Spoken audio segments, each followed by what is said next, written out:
viendo su noticiero local Puerto Informativo del Sur. Mi nombre es Hortensia Sánchez García y esta es la información que tenemos para usted. El pasado viernes, el presidente municipal de Tejupilco, Manuel Antonio Domínguez Vargas, dio a conocer que el municipio se confirmó un quinto caso de COVID-19. En este caso, una persona de sexo masculino de 32 años.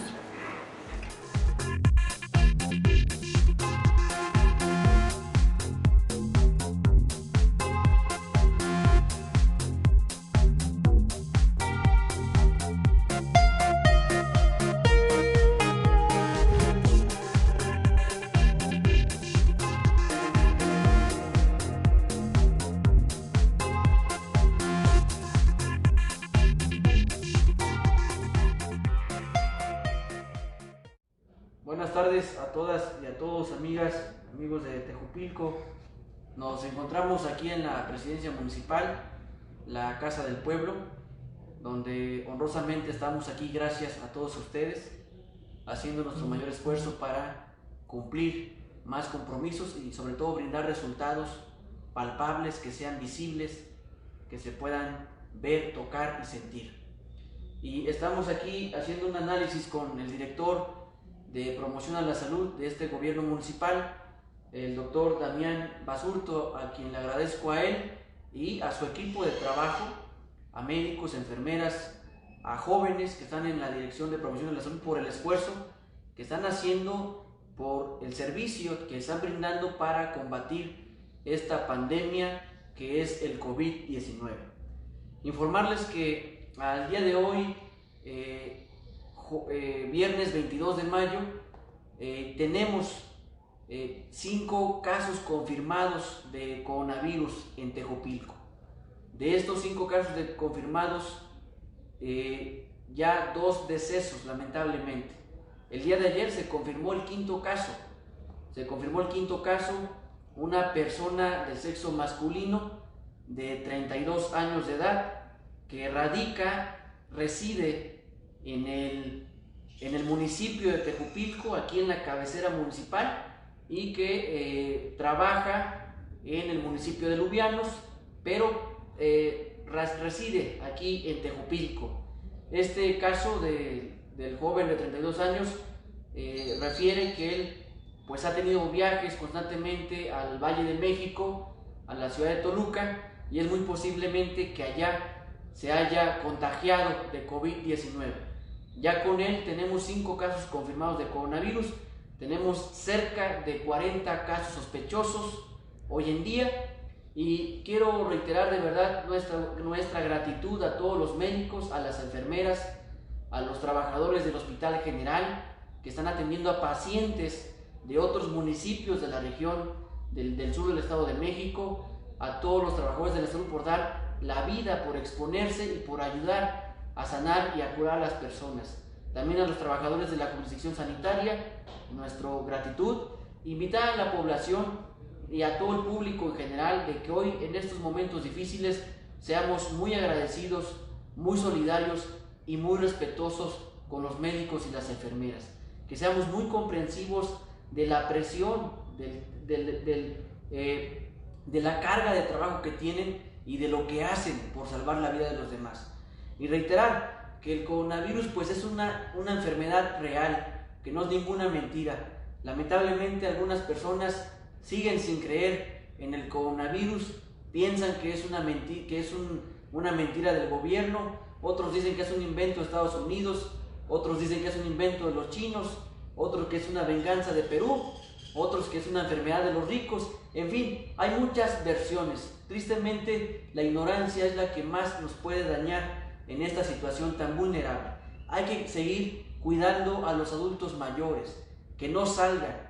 Hay que seguir cuidando a las personas con enfermedades crónicas, porque ellos son los que tienen más riesgo de perder la vida en caso de contagiarse de coronavirus. Y por otro lado, pues también estamos apoyando a los más afectados, a los más perjudicados, tanto en esta crisis sanitaria como crisis económica. Por eso ya está en marcha el apoyo económico a todos los pequeños comerciantes y a todos los negocios y empresarios de nuestro municipio.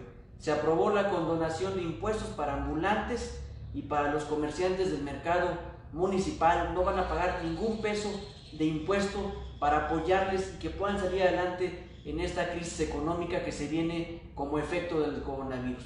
También se condonaron impuestos para todos los ciudadanos de Tejupilco, de todo el municipio. Y vamos a seguir haciendo acciones para seguir evitando los contagios y para lograr que haya menos enfermos y que pronto salgamos de esta enfermedad. El municipio de Tejupilco, gracias a ustedes, está haciendo diferentes actividades. En la entrada del municipio tenemos un cerco sanitario donde el doctor tiene ahí médicos, enfermeras y jóvenes capacitados, preparados con también insumos o vestimenta correcta, con vestimenta que les protege, donde están entregando con volantes y también están detectando personas que vengan con alguna enfermedad, checando temperatura. En fin, es un puesto que nos está sirviendo de mucho. Nos ha apoyado la Guardia Nacional de Caminos, la Policía Estatal y la Guardia Nacional en general, ¿no? La Policía Municipal, muchas gracias por hacer su labor. Y seguimos dispersando a la población en la zona centro, afuera de los bancos.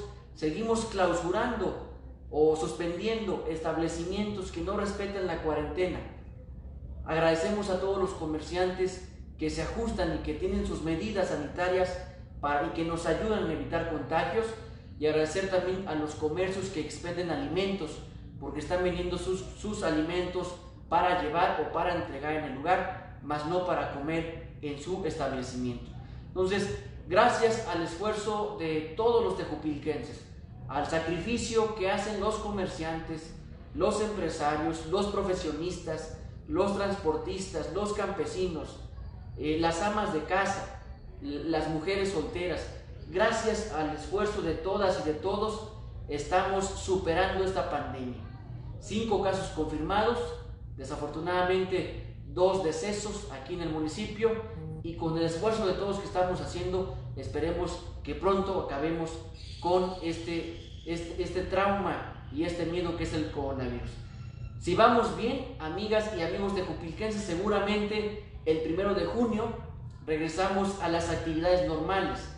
Pero si lamentablemente salen más casos de coronavirus en los próximos días, es muy probable que sea hasta el 15 de junio que regresemos a las clases y actividades normales. Ojalá que no sea el 15 de junio, deseamos de corazón que sea el 1 para que vuelva a la normalidad la actividad económica, para que siga la normalidad la generación de empleos y para que siga creciendo la economía de nuestro municipio. Sería todo de mi parte, muchas gracias a todas y a todos. Los invito a que no nos confiemos, el virus sigue presente, es un virus latente, hay que seguir con los cuidados. Ayúdenos en concientizar a las demás personas y recuerden que la mejor estrategia para salir adelante y acabar rápido con el coronavirus es quedarnos en casa. Hoy más que nunca, estos días de mayo, este mes de mayo, de aquí seguramente hasta el 30 de mayo o el último día de mayo, van a ser los días más peligrosos, más contagiosos. Estos últimos días de mayo, hagamos nuestro mayor esfuerzo e invitemos a nuestros seres queridos a que se queden en casa. Muchas gracias a todos, gracias al equipo de salud del municipio y gracias de verdad a todos los médicos y enfermeras por dar su esfuerzo, por sacrificar su vida y por ayudarnos en salvar la vida de los demás. Muchas gracias a todos.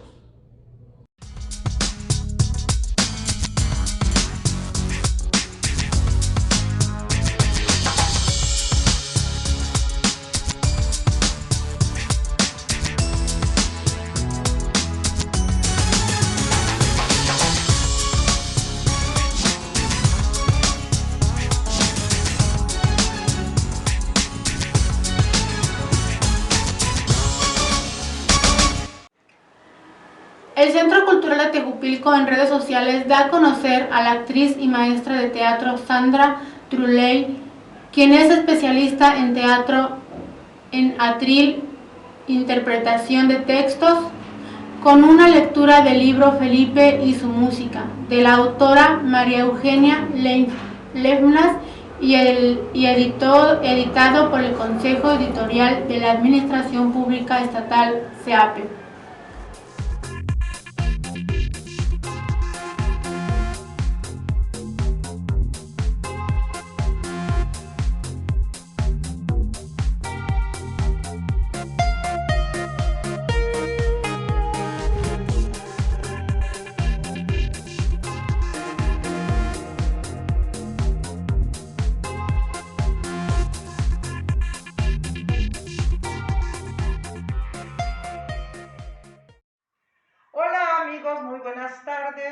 mucho gusto saludarlos. Mi nombre es Sandra Turlay y me da mucho gusto estar con ustedes. Les voy a platicar un poco de Felipe Villanueva y su música. Este es un cuento que escribe María Eugenia Lehmann. Se llama Felipe y su música. Cuéntame de Felipe Villanueva.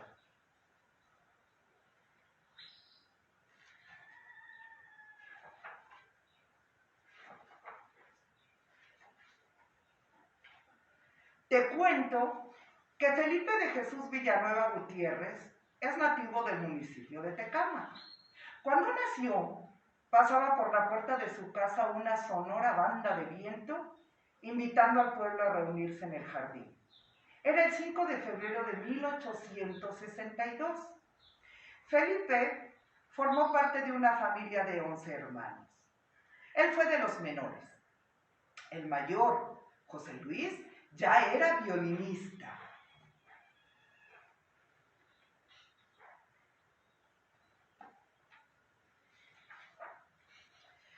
Desde el vientre de su madre, Felipe escuchaba la música interpretada por José Luis cuando ensayaba. Doña Francisca, su mamá, decía que el recién nacido sonreía al oír al hermano y dejaba de llorarse si lo arrullaba con canciones de cuna.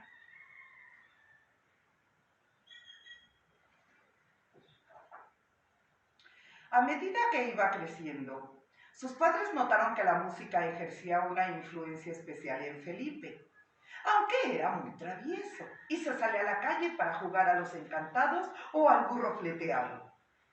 Al escuchar a su hermano ejecutar el violín, corría de nuevo a la casa y en silencio se sentaba a su lado.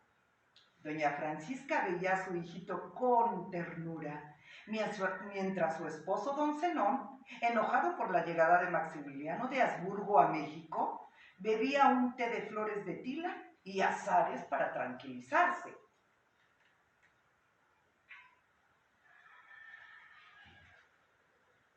El hermano mayor, sorprendido por el interés del chiquillo, trazó 5 líneas horizontales en un papel y le dijo: «Esto es un pentagrama».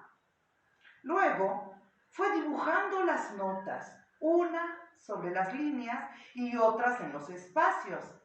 Felipe aprendió sus nombres. Después le mostró cómo sonaban en su violín. Con aquellas clases, Felipe fue el niño más dichoso de Tecámac.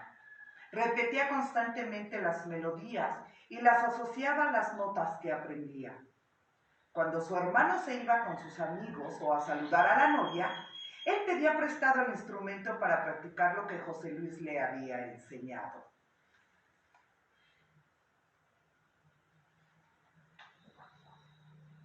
Un día, Felipe fue con sus padres al jardín a escuchar a la orquesta. La gente se arremolinaba alrededor de los músicos, pero él se las ingenió para sentarse al frente a disfrutar de los valses, polcas y mazurcas.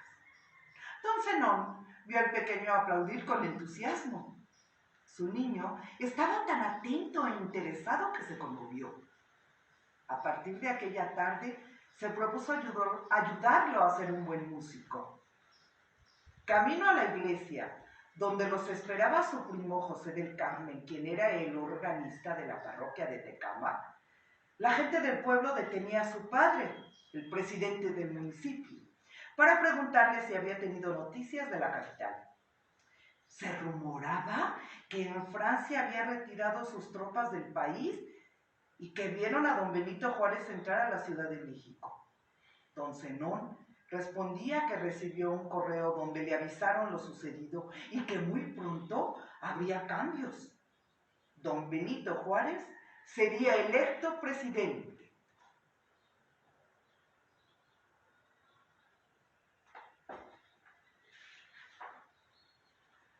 Cuando llegaron, José del Carmen le atendió con mucho aprecio.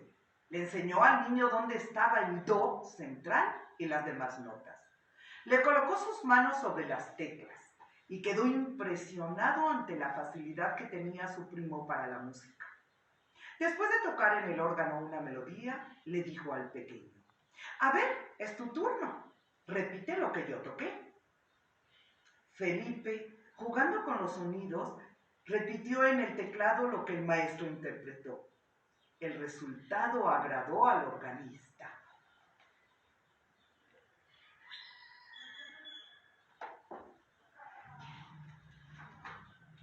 Su madre se sentía muy orgullosa. Como Felipe aún no asistía a la primaria, iban juntos por el recaudo cuando era día de plaza. Él ayudaba a su madre, cargaba la canasta de cebollas, jitomates, papas o flores de calabaza para las sabrosas quesadillas que hacía en casa. Doña Francisca se detenía un rato con sus comadres. ¿Qué tal le va el Felipillo con su maestro de música? La madre aprovechaba para ponerlas al día con sus adelantos.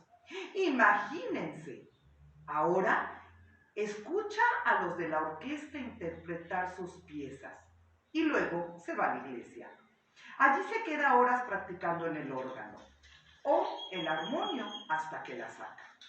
El domingo oyó la canción del toreador y se pasó la tarde tarareándola hasta que el lunes tempranito fue con don José del Carmen y la tocó.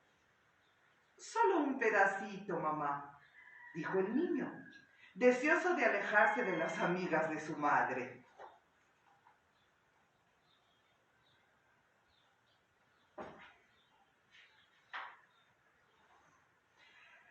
Felipe cumplió 7 años y entró a la escuela primaria. Hacía sus tareas, estudiaba las lecciones del silabario y se iba corriendo a la iglesia, donde José del Carmen impartía su clase de música. Don Zenón Villanueva, viendo que el talento de su hijo era asombroso, le compró un piano usado. Se lo trajeron desde la Ciudad de México y su chiquillo fue desde aquel día el niño más feliz del mundo. Sus compañeros de escuela cantaban en el coro y él los acompañaba al piano. El niño Villanueva recibía felicitaciones cada vez que se presentaba y lo invitaron a formar parte de la banda de música del pueblo. El director, que era amigo de su padre, continuó enseñándole y con él aprendió a conocer varios de los instrumentos musicales que tocaban: trompeta, flauta, bajo o salterio.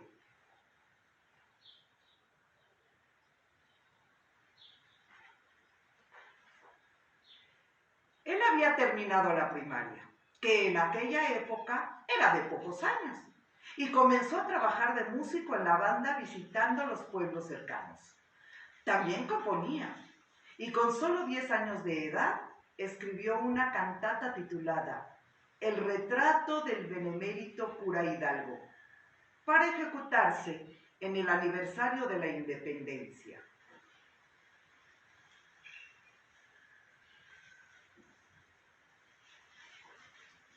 Don Zenón habló con sus amigos de la Ciudad de México y consiguió que uno de ellos alojara a Felipe en su casa con todo y su piano, que fue trasladado desde Tecámac.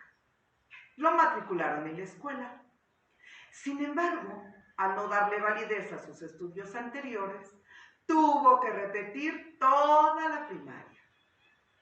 Extrañaba a sus amigos, el paisaje con magueyes, los pastizales de las haciendas, el saludo de la gente sencilla de su tierra y la alegría de la casa alrededor del fogón junto a su madre.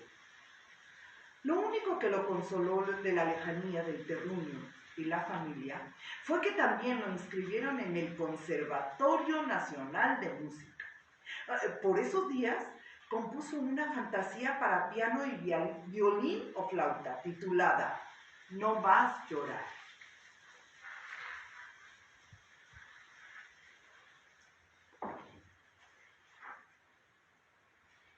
Contentos con el aprovechamiento musical de Felipe, los esposos Villanueva también enviaron a su hijo Andrés a estudiar al conservatorio.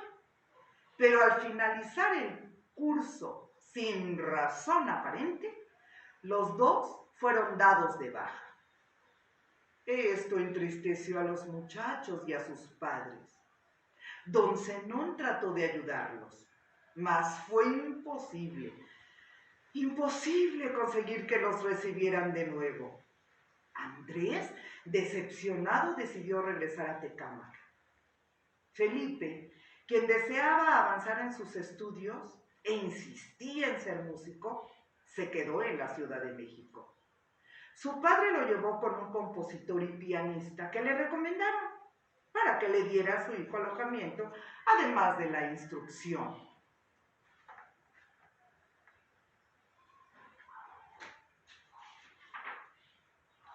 Su nuevo maestro tenía un hijo que era poco aplicado y muy celoso. Molestaba a Felipe y le hacía la vida imposible. Cada vez que Villanueva se acercaba al piano para practicar, al niño Valle se le antojaba tocar. Le escondía las partituras prestadas por el profesor con la música que debía estudiar. Y cuando Felipe les decía a los señores de la casa lo que hacía su hijo, ellos no le creían.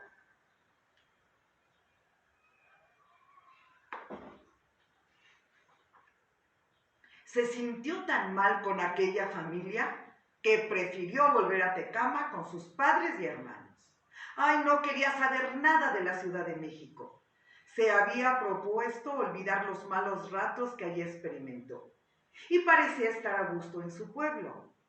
Sin embargo, su música lo delataba, porque a través de ella se pueden expresar sentimientos y hasta el estado de ánimo.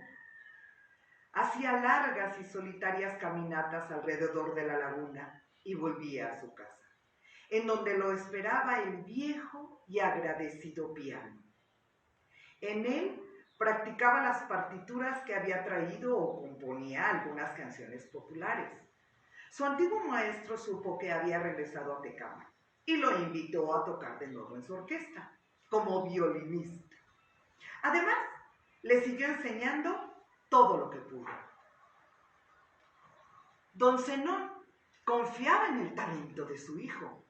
Deseaba que siguiera estudiando y al encontrarse con un viejo amigo, le contó la gran inclinación de Felipe hacia la música. El licenciado Hernández prometió ayudarlo en sus estudios y conseguirle alojamiento en la capital. Renacieron las ilusiones en el ahora adolescente y para despedirse le compuso a su familia el último adiós.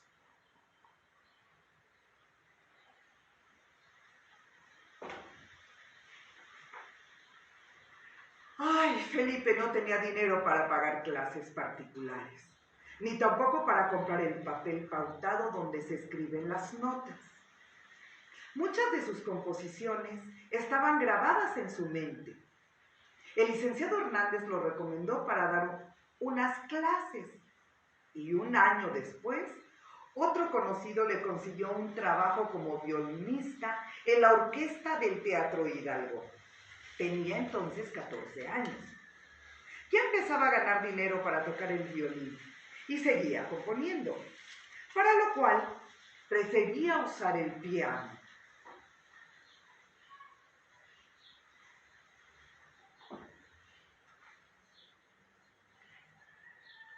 Conoció a los dueños de una casa editora y firmó un convenio para publicar sus composiciones. Le pedían arreglos para piano de zarzuelas. Esas obras musicales actuadas que fueron muy populares a finales de aquel siglo. Empezó a vivir mejor. Se mudó a una casa sola. Una de sus hermanas dejó Tecámac para acompañarlo. La orquesta del Teatro Nacional le ofreció el puesto de primer violín y su obra siguió siendo muy bien acogida. La editorial continuó publicando sus mazurcas y valses, entre ellos su famoso Vals Poético.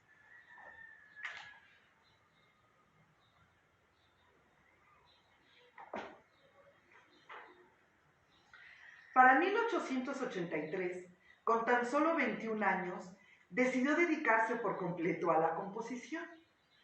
Desde aquellos días, Su obra ya era considerada llena de espíritu, originalidad y belleza.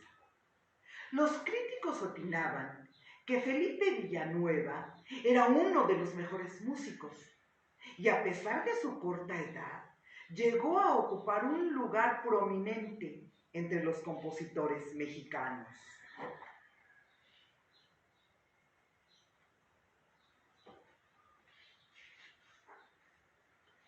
Al asumir la presidencia de la República, don Porfirio Díaz, en el Estado de México gobernaba don José Subieta.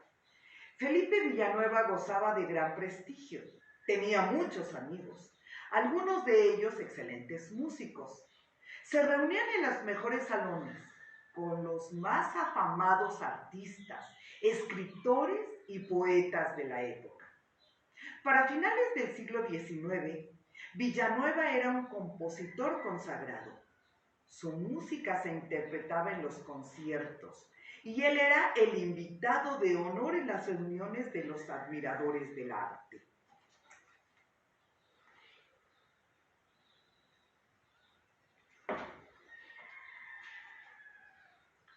A Felipe le gustaba organizar tertulias en su casa. A esta llegaban carruajes tirados por caballos con los amigos y damas muy elegantes. Músicos, bates, pintores, amantes de las bellas artes, quienes eran atendidos amablemente por su hermana y comían el sabroso pato o pollo con pulque que ella cocinaba. También, algunas veces, bebían hasta acabarse el vino. Villanueva acompañaba al piano a los tenores o sopranos que cantaban.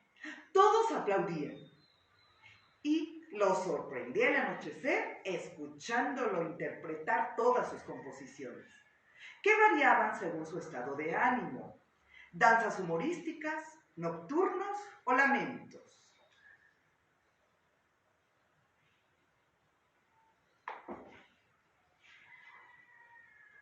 Su vida transcurría entonces en conciertos, tertulias o veladas. Ay, desgraciadamente, él se excedía en la bebida, lo que acabó por dañar su salud. Felipe comenzó a estar decaído, poco triste, desanimado. Sentía nostalgia por su pueblo natal.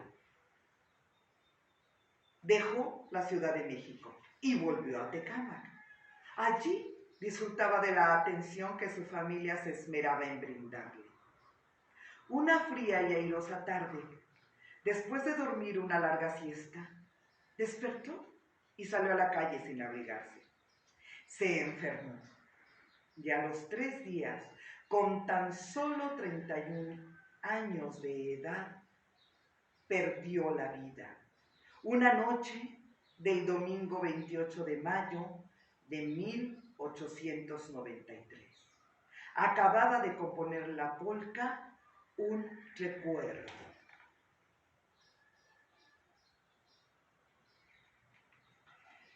Y bueno, Felipe Villanueva nos dejó un gran legado en su música y un ejemplo en su vida. Les doy las gracias por haber escuchado este cuento tan interesante. Buenas tardes.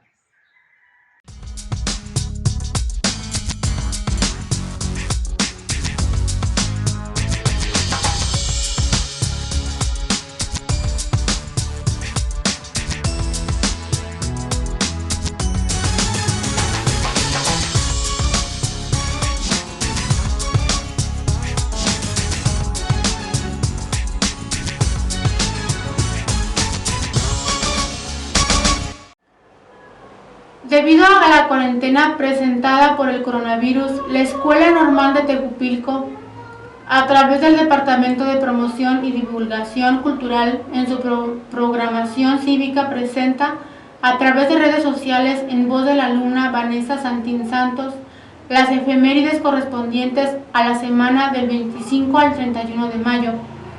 Responsable del programa cultural, profa Sandra Glenda Méndez Suárez. Coordinador del departamento, profesor Gaspar Subillaga Campuzano. Subdirector académico, profesor José León Gómez. y directora escolar, profesora Esperanza Molina Hernández.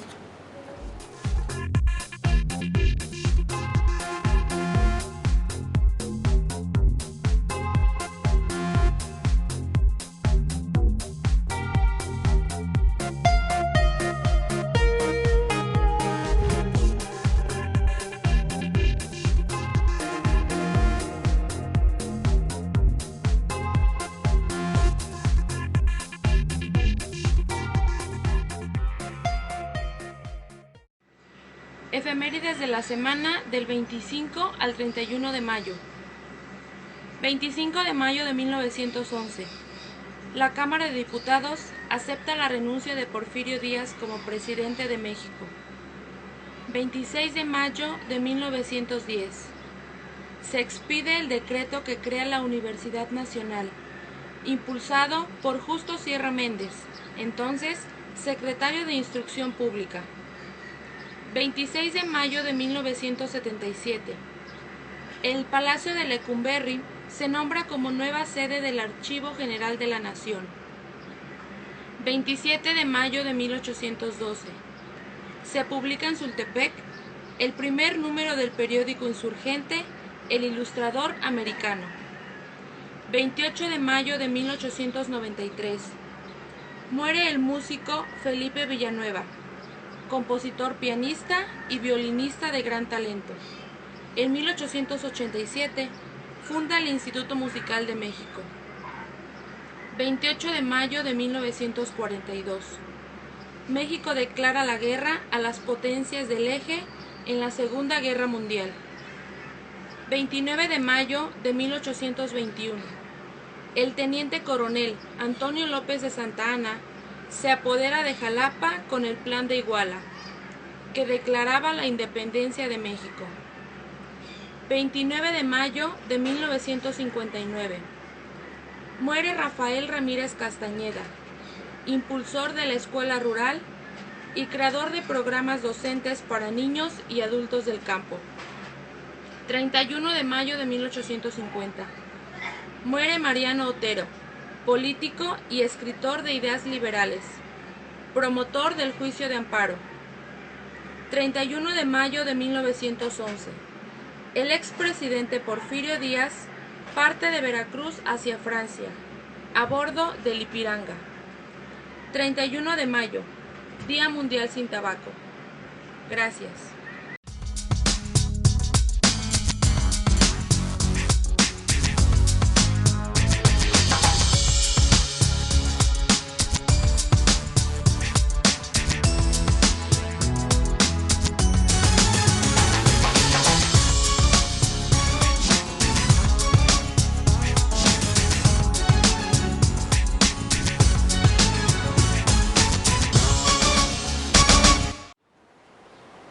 Vamos a un corte comercial y enseguida regresamos con más información.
El 99% de los incendios forestales son provocados por descuidos humanos.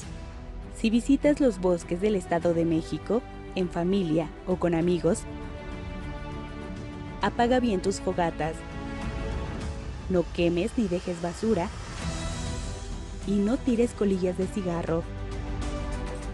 Reporta incendios forestales al 911 o al teléfono rojo de Probosque 800-590-1700. Prevenir es mejor que combatir. Cuidemos nuestros bosques.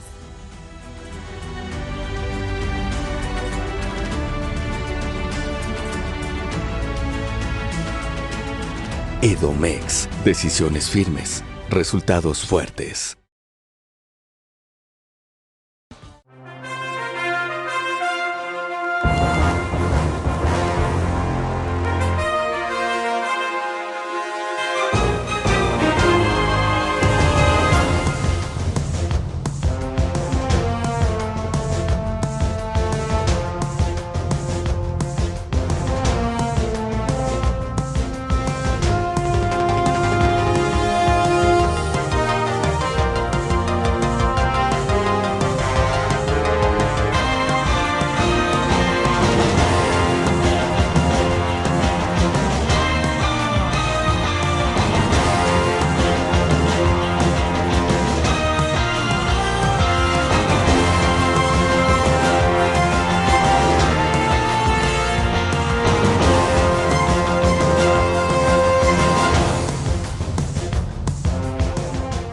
En el 911 te darán auxilio en situaciones de emergencias, médicas, de seguridad, protección civil y dará atención especial a mujeres en caso de violencia. Recuérdalo, úsalo, cuídalo. Estimado usuario de Cable Plus Digital, haciendo el esfuerzo para brindarles mejor servicio, se les informa que ya pueden realizar su pago en Farmapronto, en cualquiera de sus sucursales de la ciudad de Tejupilco. También les informamos que programen sus pantallas para que puedan recibir los canales nuevos en alta definición. Es importante que hagan esto periódicamente para que puedan recibir toda la programación de Cable Plus Digital. Por la atención prestada les damos nuestras más sinceras gracias.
El 99% de los incendios forestales son provocados por descuidos humanos.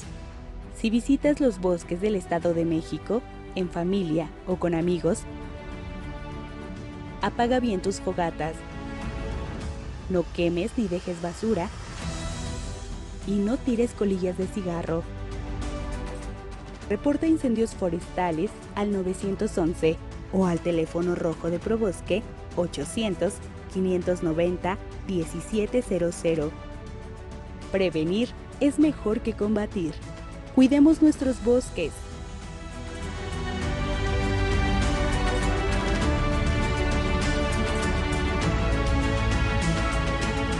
Edomex. Decisiones firmes. Resultados fuertes.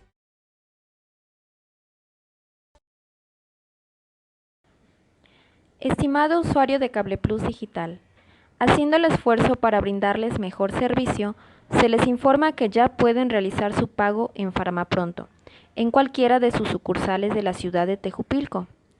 También les informamos que programen sus pantallas para que puedan recibir los canales nuevos en alta definición. Es importante que hagan esto periódicamente para que puedan recibir toda la programación de Cable Plus Digital. Por la atención prestada, les damos nuestras más sinceras gracias.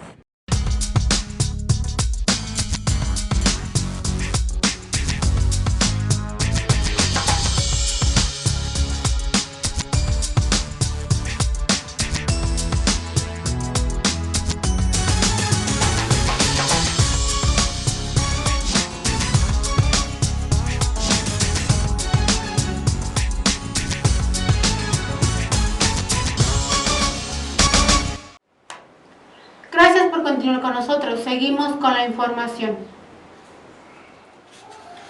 En la información nacional, nuevamente fue invitado a la lista de personas expertas de la OMS, Hugo López Gatell.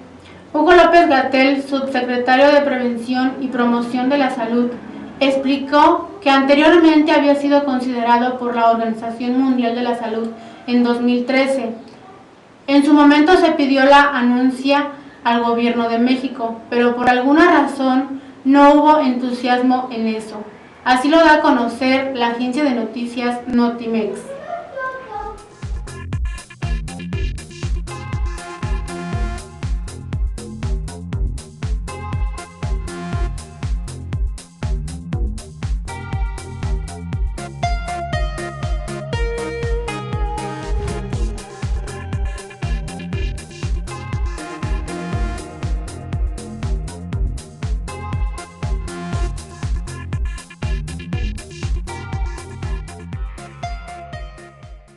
El Reglamento Sanitario Internacional es el documento jurídico vinculante para todos los Estados miembros de la Organización Mundial de la Salud y en su versión 2005, que es la que está vigente hasta el momento, se establecieron cambios muy sustanciales en las prácticas de vigilancia, de prevención, de control, de respuesta, de preparación, de recuperación, en fin, todo el armamentario de la salud pública global, particularmente la referida a eventos de interés internacional agudos, como pueden ser las epidemias, las pandemias.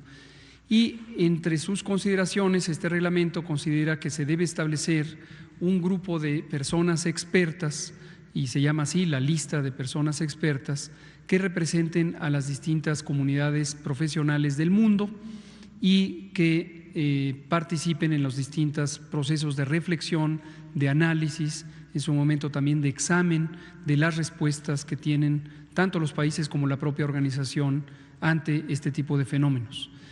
Las personas se invitan en carácter de personas expertas, no hay una cuota de nacionalidad, ni tienen que ser necesariamente funcionarias y funcionarios de gobierno.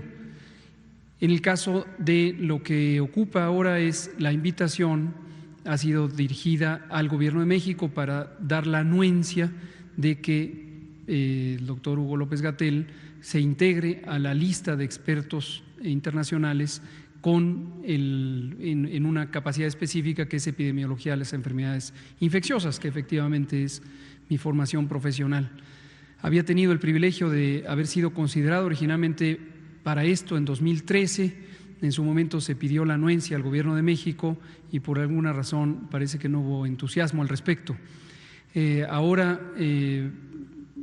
tengo el privilegio de haber sido invitado nuevamente y la carta de invitación se le formula al Gobierno de México para que si da la anuencia, entonces me contacte de manera directa a la Organización Mundial de la Salud y se cumpla el proceso.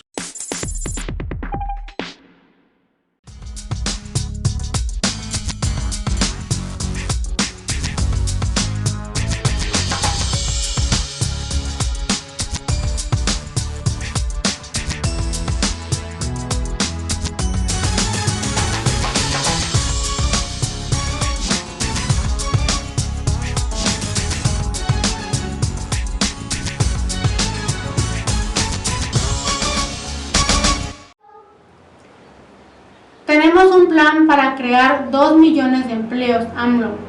Durante una conferencia de prensa, el titular del Ejecutivo, López Obrador, expuso que con el inicio de la construcción de los 4 tramos del Tren Maya se crearán 80,000 empleos, recordando además que se contrataron 45,000 trabajadores de la salud.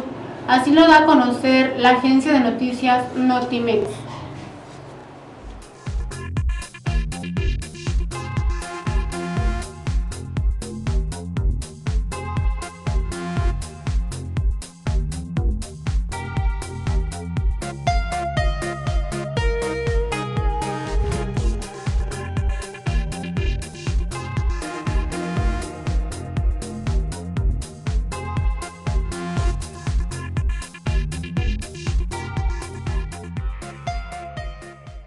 Nosotros tenemos ya un plan para crear estos 2 millones de nuevos empleos. Tenemos incluso una relación, a ver si se presenta. Les comento,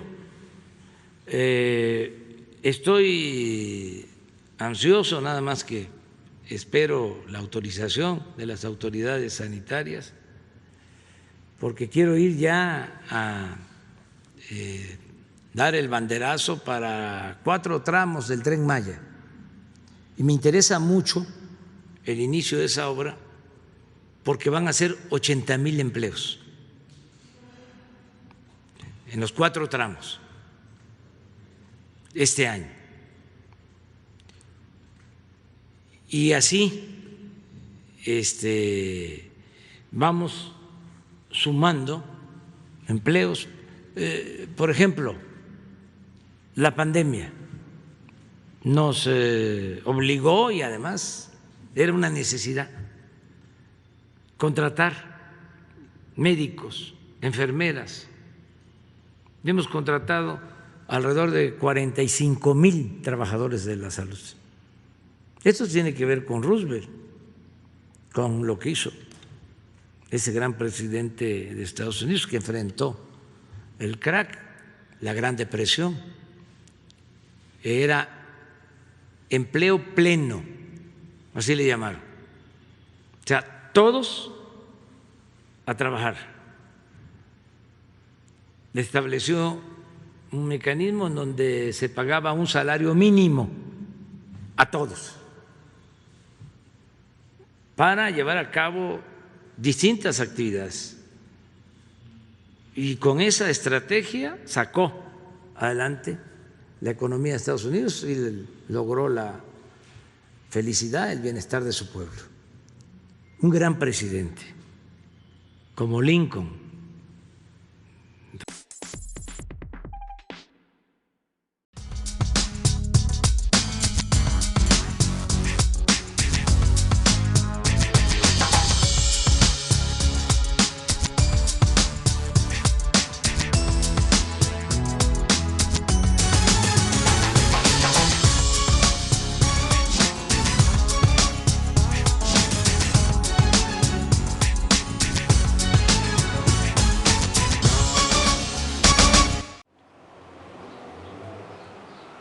En información internacional,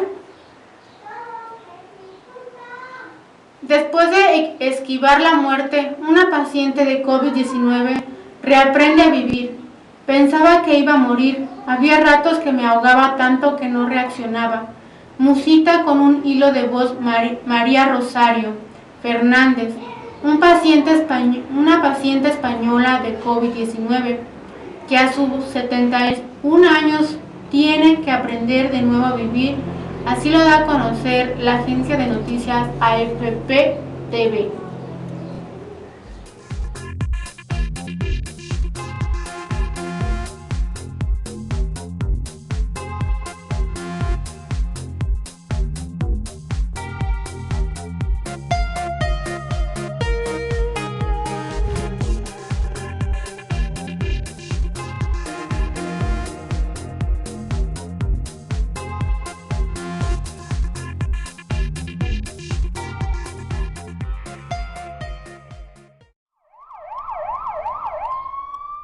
Al Hospital Gregorio Marañón en Madrid siguen llegando los enfermos, mientras Laura García Montes atiende a María Rosario Fernández, una sobreviviente de COVID-19, que ingresó a la clínica el 6 de marzo, antes de que las infecciones se dispararan en España. Como muchos pacientes, estuvo profundamente sedada e intubada hasta que pudo respirar por sí misma. Pensaba morir. Había ratos que me ahogaba tanto que no reaccionaba. Hay que les ataca menos y enseguida se cura. A lo mejor está en un mes. Yo llevo 2 meses y lo que me quede. Porque todavía no me han curado. Salió de la unidad de cuidados intensivos, pero para alcanzar la recuperación completa requiere una gran rehabilitación.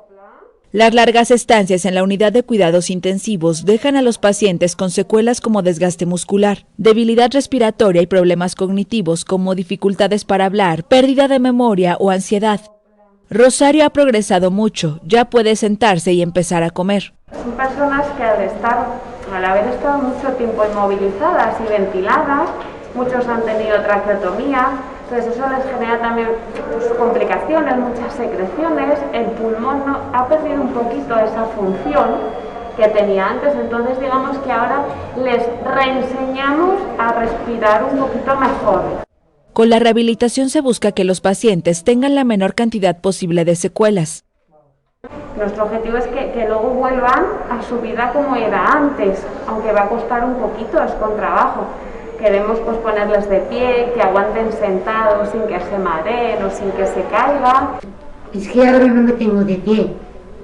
Tendré que hacer mucha rehabilitación para poderme valer. Y luego ya atender a mi hijo, que está soltero, y aunque tiene 50 años, pero también necesita que le eche una mano. Y llevar la vida normal, y una vida normal. Rosario puede utilizar nuevamente sus manos y está aprendiendo a usar cubiertos. Como ella la movilidad de las manos ya la ha recuperado, con ella trabajamos el manejo de los cubiertos, pues los botones, como se veía que estaba haciendo para que pueda volver a vestirse, trabajamos con cuerdas para que pueda volver a abrocharse, todo lo que sea ya más funcional, más que de la movilidad propia, que ella ya la ha conseguido. Los médicos afirman que muchos pacientes están perdiendo la autonomía y capacidad de volver a manejar las manos como lo hacían antes. No saben si se debe a la debilidad muscular o a problemas neurológicos que están viendo en pacientes que han pasado la COVID-19.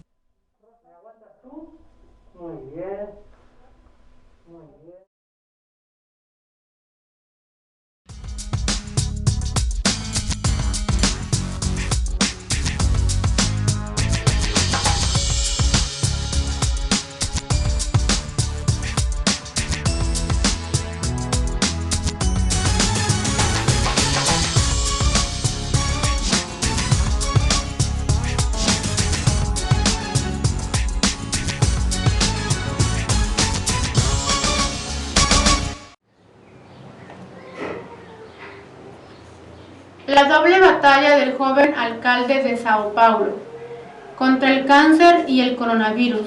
El alcalde de Sao Paulo, Bruno Covas, de 40 años, enfrenta al mismo tiempo al cáncer que le valió varias hospitalizaciones y la propagación del coronavirus en la capital económica de Brasil, resistiendo las embestidas del presidente del ultraderecha Jair Bolsonaro, que relativamente la crisis. Así lo da a conocer la agencia de noticias AFP-TV.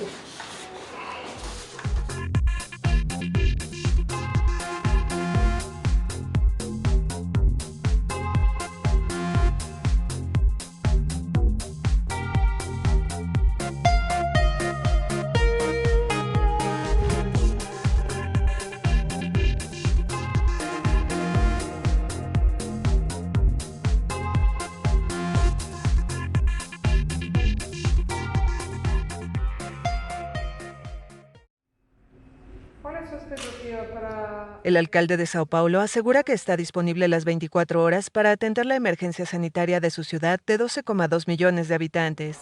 Desde su despacho lidera el combate contra el nuevo coronavirus, pero también contra un cáncer que le detectaron el año pasado y que ya le valió varias hospitalizaciones.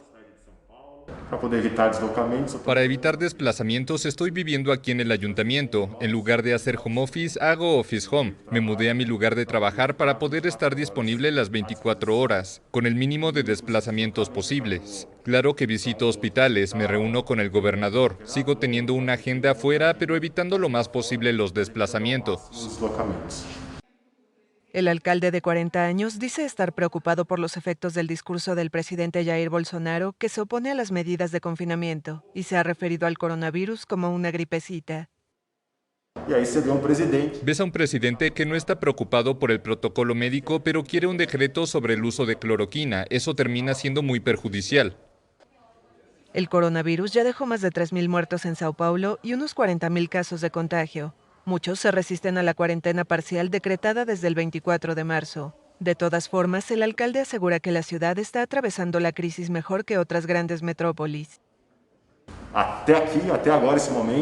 Hasta ahora nadie ha dejado de ser atendido en la red hospitalaria. Por cada 10 personas que buscan tratamiento, 9 se curan y logramos dar un entierro digno a todos los que lamentablemente murieron debido al coronavirus.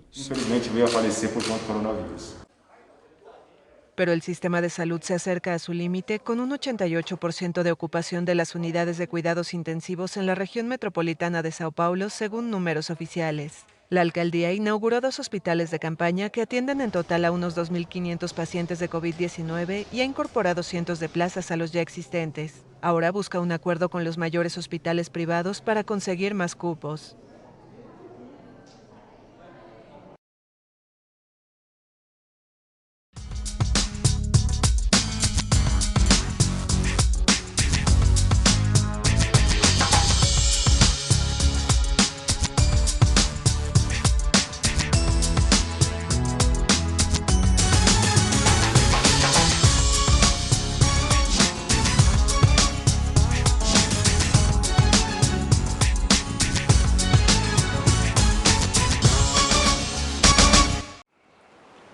Gracias por vernos. Usted vio su noticiero local Puerto Informativa del Sur y los esperamos el próximo miércoles con más información.